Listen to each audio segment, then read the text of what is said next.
Hello दोस्तों, आज हम बात करते हैं हमारे घर में रखा हुआ गैस का चूल्हा और उसकी सफाई के बारे में। घर में जो गैस का चूल्हा है उसमें कई बार प्रॉब्लम्स आनी शुरू हो जाती हैं, जिसमें सबसे बड़ी प्रॉब्लम ये होती है कि उसके बर्नर से निकलने वाली आग बहुत ही धीमी और मंदी हो जाती है। तो चलिए शुरू करते हैं। तो दोस्तों, जैसे कि आप इस वीडियो में देख रहे हैं कि ये गैस का चूल्हा है जिसमें 3 बर्नर लगे हुए हैं। सबसे ज़रूरी चीज़ ये है कि सुरक्षा को पहले ध्यान में रखा जाए। जैसे कि इस वीडियो में देख रहे हैं, ये नॉब है, इस टाइम बंद हुई पड़ी है। बिल्कुल नॉब ये इसी तरह होनी चाहिए। यहाँ पर इस तरह करते हैं तो ये ऑन होती है, अभी इस टाइम ये ऑफ़ सिचुएशन में है। ये पहला ध्यान रखना ज़रूरी है। जब ये ऑफ़ हो जाए उसके बाद आप इसकी पाइप की साइड से जो एक स्क्रू से टाइट किया हुआ होता है रिंग, उसको आप निकाल लीजिए। इस तरह से आराम से पाइप को बाहर कर लीजिए और उसके बाद बर्नर के जो ऊपर हिस्से हैं ये आपके अलग हो जाते हैं आराम से उठाने से। जिनके टाइट हो गए हो तो थोड़ा सा वो पेचकस लगा के कर सकते हैं। उसके बाद आप धीरे धीरे उसकी नॉब्स बाहर निकाल लीजिए, जिससे आप गैस का चूल्हा ऑन या ऑफ़ करते हैं। इसके बाद आपने गैस के चूल्हे को आराम से उल्टा करना है। यहाँ देखेंगे गैस के बर्नर के साइड में पेच होते हैं, इनको आप आराम से खोल लीजिए, हाथ से खुल जाते हैं। अगर टाइट हो तो आप प्लास वगैरह यूज़ कर सकते। ये इस तरह से आपके बर्नर निकल गए हैं, पूरे के पूरे आप बाहर निकल सकते हैं आराम से।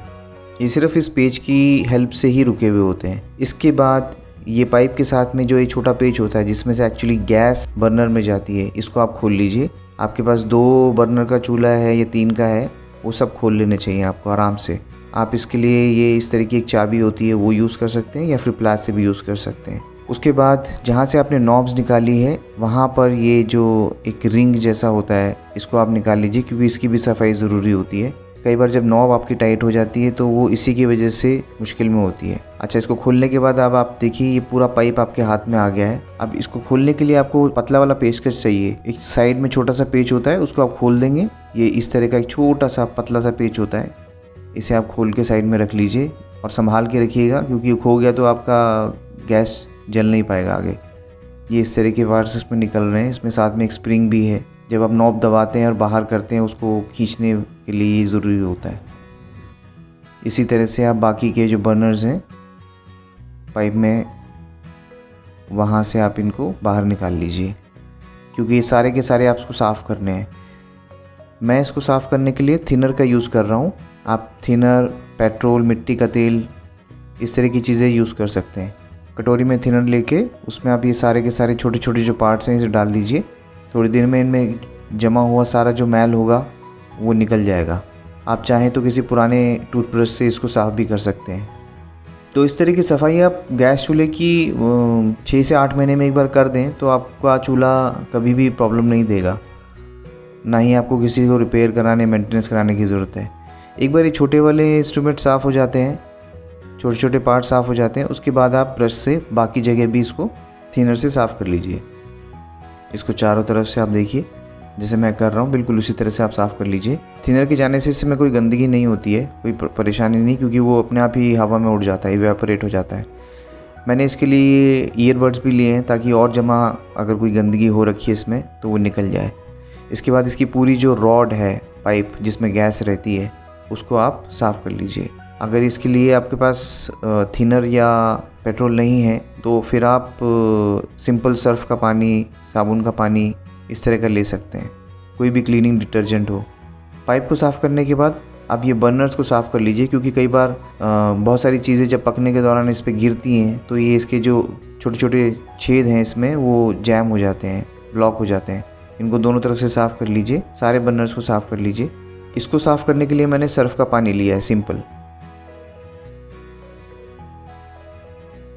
ये जो छोटा सा इंस्ट्रूमेंट है इससे गैस होके जाती है। मैंने इसमें और ज़्यादा साफ़ करने के लिए, कहीं और गंदगी न रह गई हो, पतली सी सुई लेके इसमें सफाई करने की कोशिश कर रहा हूँ मैं। आप भी इस तरह की ट्राई कर सकते हैं।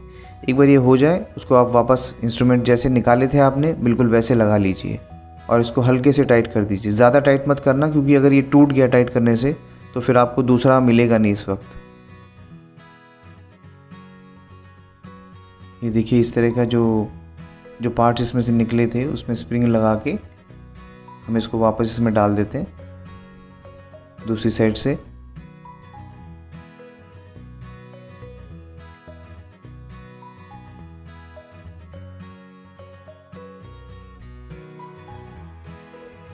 ये देखिए, क्योंकि इस पर नॉब लगा के बाहर में आपको काम करना है तो ये इस तरह से ऊपर नीचे होना चाहिए।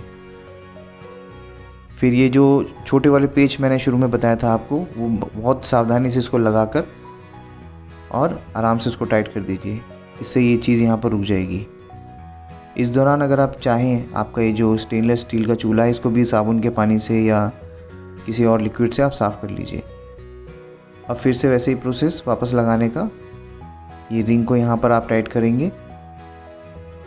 इसको टाइट करने से जो पीछे के जो पाइप्स जो लगा रखे हैं नीचे, मैंने एक हाथ से उसको पकड़ा हुआ है, उसका यहाँ पे जो होल्स हैं पेच टाइट करने के, वो वहाँ ठीक से बैठा के आप इनको टाइट कर लीजिए। इस तरह से सारे आप टाइट कर लीजिए इनको। इसके बाद ये बर्नर का जो हिस्सा था ये आप यहाँ पे फिट कीजिए और वही जो बड़े वाले पेच जिनसे खोला था इसको, उसको वापस आप लगाकर टाइट कर सकते हैं। ये इस तरह से आप सारे बर्नर्स टाइट कर लीजिए।